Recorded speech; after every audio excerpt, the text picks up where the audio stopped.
Well, welcome back to this channel and the basement workshop. Just got back from about an hour of flying out at one of my favorite fields, but that's not the subject of the video.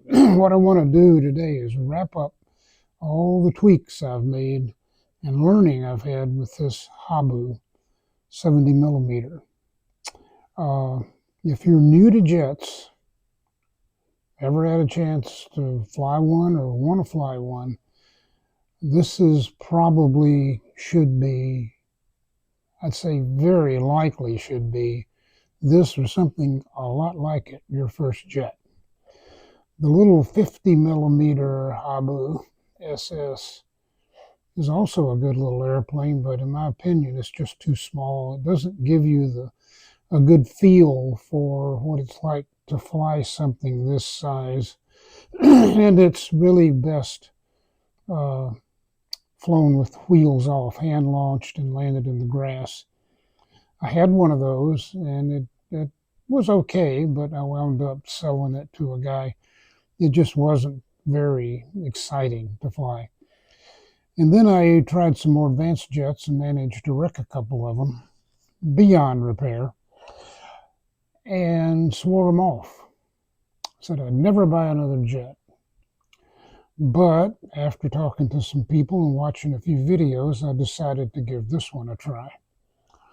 And I did, and at first it was pretty darn disappointing until I figured out a few things. And I've seen similar comments on much more popular channels about the issues with what the manual tells you how to set up this airplane versus what you really have to do to make it fly well. And the main thing you need to do is change the CG. Don't do what the manual says. The manual says to put a 3200 battery in the middle of the battery tray, just like this. But that is not what you want to do. If you do that, it will balance. I think it's at about 80 millimeters, which is what the manual calls for. But it's so nose heavy that it's difficult to land. So my first few landings look like this.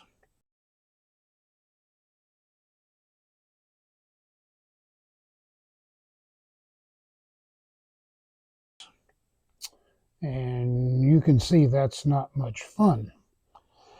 After I switch the battery to the very back of the battery tray, as far as I could push it, the landings look like this. Obviously, you'd rather land like the second landing than the first landing. The first landing in a more expensive jet, the bouncing like that would probably rip the gear out.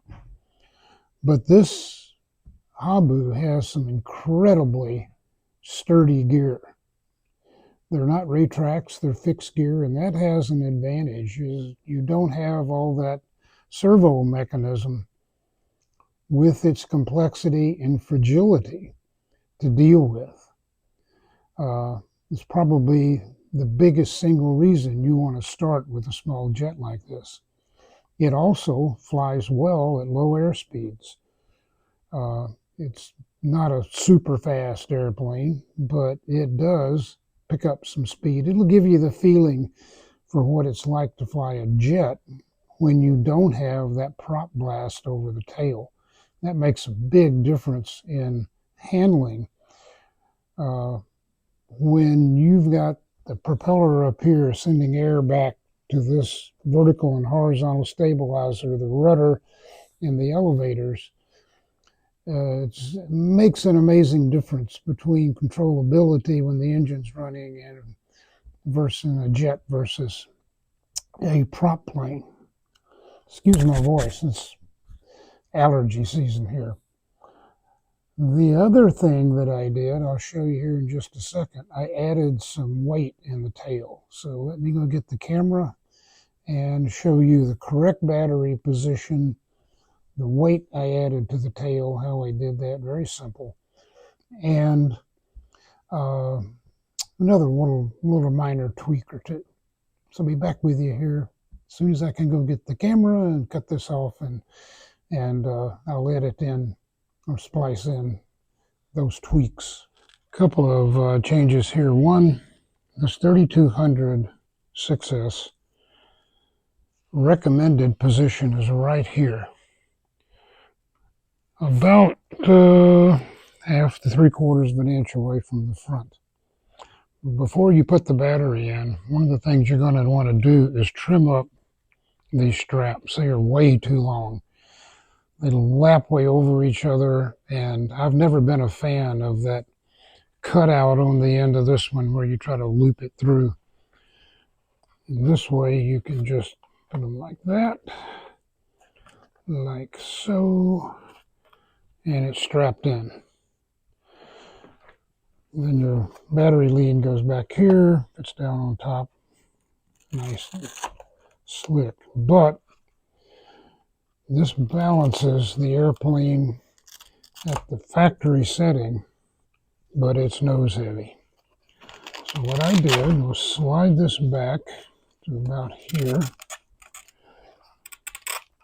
not quite all the way back to the receiver,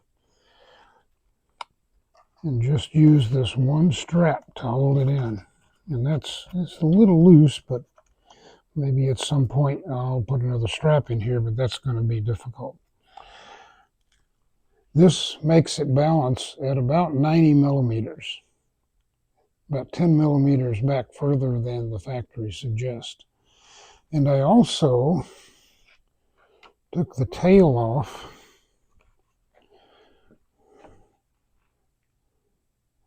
and put 2 lead weights back here. That's about half an ounce to help further get that CG back a little bit. I hate to add weight, but that's, oops, one of my screws fell out. I see it on the floor. Getting this, pick that screw up. Getting this tail off is a bit of a chore. Making adjustments is a bigger chore. Airplane around here. There we go. So this is what the elevator and rudder servos look like under this cover that is also the stabilizer. There is the elevator servo. This is the rudder servo. To take it off, there are 1, 2, 3 screws. Take the screws out. Take the servo linkage to the rudder off, because this has to fit through this slot, and then it comes right off. To adjust these elevators is a pain. There's 2 somewhat fragile little plastic pieces here that attach to the clevises, and they are a pain to get off, but you probably will have to adjust them independently. You have to pop them off, twist the clevis, so etc.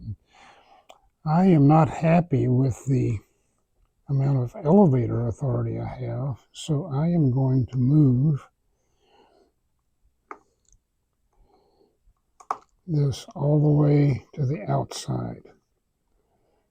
And that's a lot easier than taking off these guys, these clevises here. Why they didn't use one clevis and a through rod, I have no idea, but looks like they could have. It's a very weird attachment. So this will give me a little more elevator authority than the factory had as well, and believe me, you can use it. If you do that and you don't like it, just set your high rate limits down a little bit, less than 100%. And you can fix that on the radios. So that's about it.